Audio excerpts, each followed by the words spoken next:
नमस्कार दोस्तों, मैं CA Karamvir Lathwal now the tax channel पर आप सभी का स्वागत करता हूं। आज मैं आपसे बात करूंगा जो फाइनेंशियल एक्ट 2020 के द्वारा इनकम टैक्स के अंतर्गत एक नया सेक्शन ऐड किया गया जो कि सेक्शन 12A है। ये चैरिटेबल ट्रस्ट के बारे में बोलता है कि जो चैरिटेबल ट्रस्ट का जो रजिस्ट्रेशन होगा वो किस प्रकार से होगा। इसी से रिलेटेड CBDT ने एक नोटिफिकेशन इशू की जो कि 19/2021 जो कि 26 मार्च 2021 को रिलीज़ की गई, जिसमें उन्होंने एक प्रोसीजर बताया गया कि जो सेक्शन 12AA या 12A के तहत जो ऑलरेडी ट्रस्ट रजिस्टर्ड हैं उनको किस प्रकार से नए सेक्शन यानी कि 12AB के तहत कन्वर्ट किया जाएगा, उस सेक्शन के अंदर कन्वर्ट किया जाएगा। उसका एक प्रोसीजर बताया गया कि पुराने जो ऑलरेडी रजिस्टर्ड चैरिटेबल ट्रस्ट हैं उनको क्या क्या स्टेप फॉलो करने हैं ताकि वो नए सेक्शन 12AA के अंतर्गत रजिस्टर्ड हो जाएं। तो चलिएगा देखते हैं कि वो कौन कौन से स्टेप हैं। गवर्नमेंट ने इस नोटिफिकेशन के द्वारा बताया कि उन्होंने एक फॉर्म नंबर 10A जो कि ऑलरेडी भी पहले भी था, वो जो भी चैरिटेबल ट्रस्ट हमने रजिस्ट्रेशन करना है 12AA के अंतर्गत उसको रजिस्ट्रेशन अवेल करने के लिए फॉर्म 10A फाइल करना था। उसी फॉर्म को गवर्नमेंट ने मॉडिफाई करके इस सेक्शन के अंतर्गत प्रोवाइड करवा दिया गया है और एक नया फॉर्म 10A भी रिलीज़ किया है गवर्नमेंट ने। एक वो फॉर्म है, अब हम देखते हैं कि हमने किस किस कंडीशन में कौन सा फॉर्म फाइल करना है और कब तक फाइल करना है।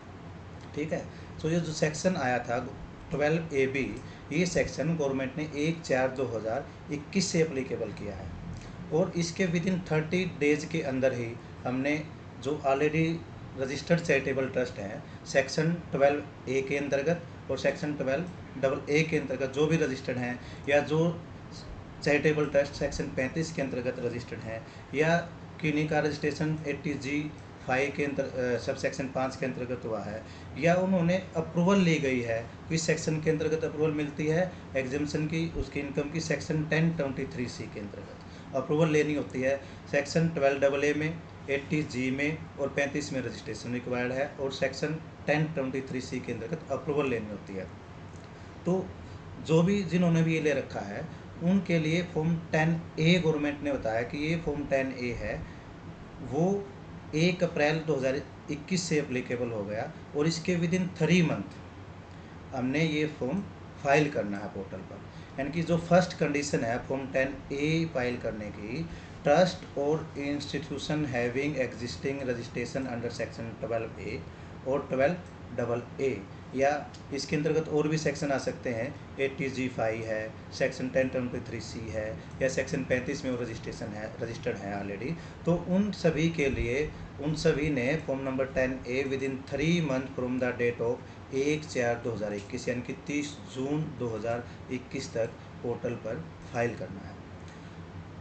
फिर इसके बाद क्या होगा, जो कमिश्नर और प्रिंसिपल कमिश्नर है जो हमने जो फॉर्म फाइल किया है 10A, इसके विदिन 3 मंथ हमें वो रजिस्ट्रेशन प्रोवाइड कर देगा या हमें हमारी अप्रूवल को एक्सेप्ट करेगा विदिन जो अप्रूवल या रजिस्ट्रेशन हमें वो प्रोवाइड करेगा वो नेक्स्ट 5 ईयर के लिए हमारी वैलिड रहेगी।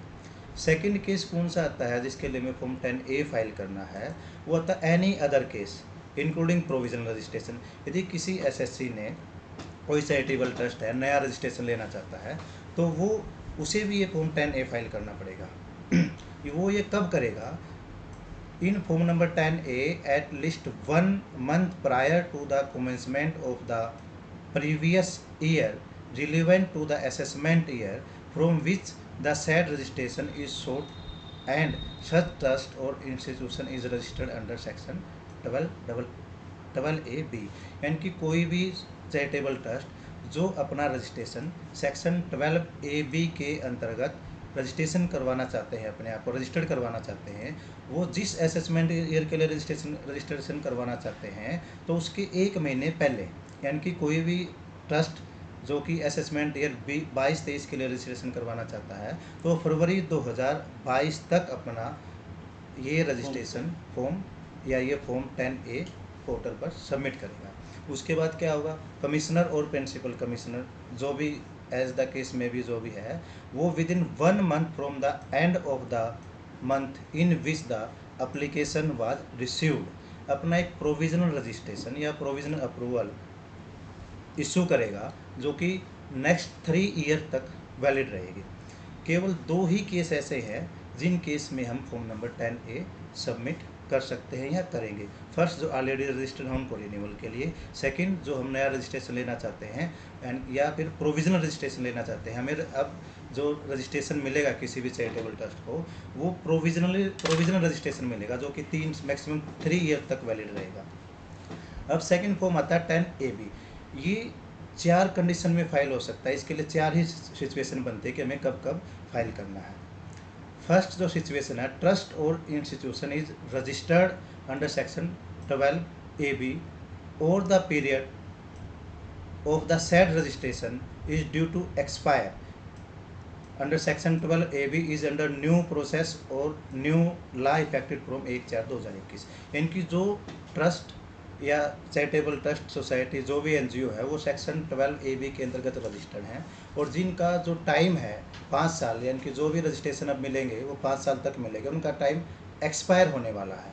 उस चैरिटेबल ट्रस्ट को फॉर्म नंबर 10AB फाइल करना होगा। कब फाइल करना होगा? At least 6 month prior to expire, यानी कि उसके एक्सपायर होने 6 महीने, कम से कम 6 महीने पहले ये फॉर्म उसने सबमिट करना होगा।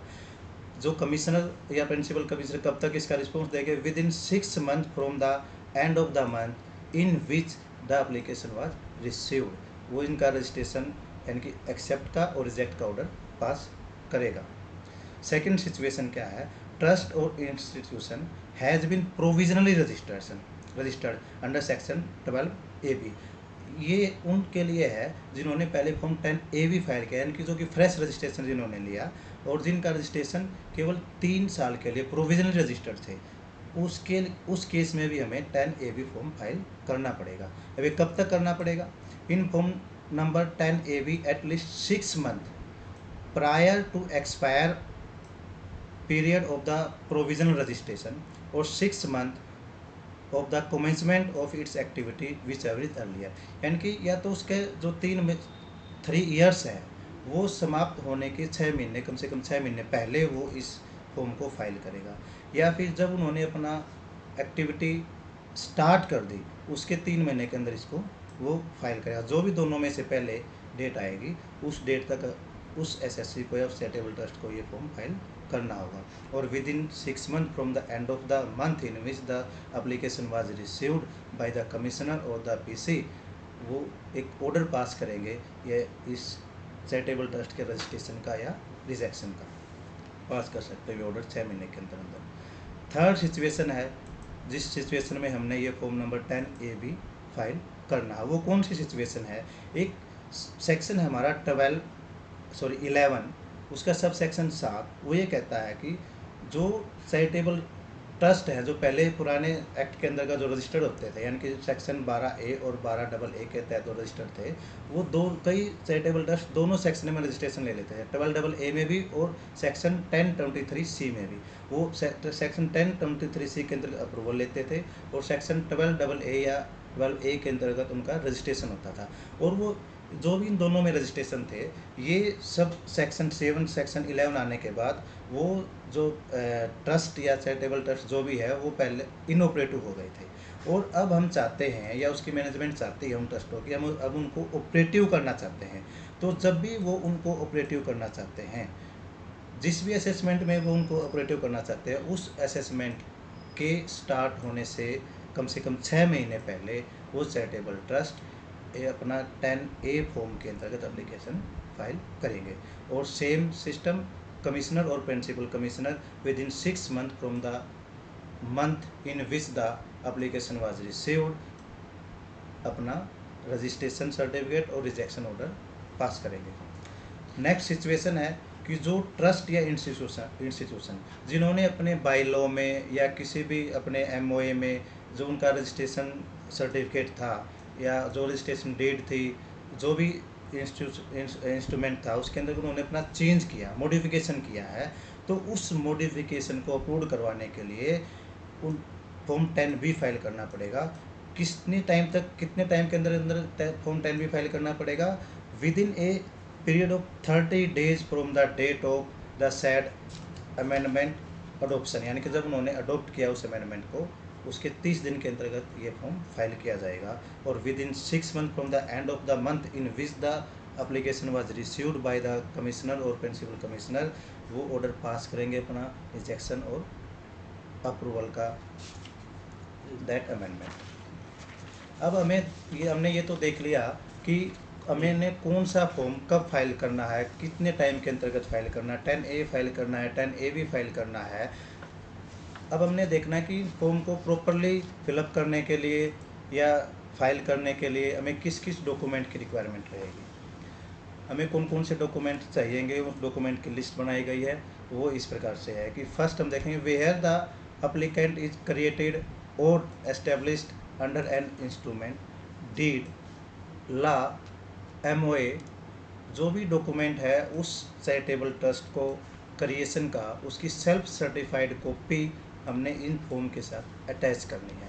सेकंड डॉक्यूमेंट क्या है, registration certificate of that charitable trust. यदि वो चैरिटेबल ट्रस्ट कंपनी है, चैप्टर 8 की कंपनी है, तो registration certificate by the ROC। यदि वो सोसाइटी है तो registration certificate issued by the registrar of firm and society. यदि वो ट्रस्ट है तो registration certificate issued by the sub registrar. इनकी सेल्फ सर्टिफाइड कॉपी हमने साथ में अटैच करनी है।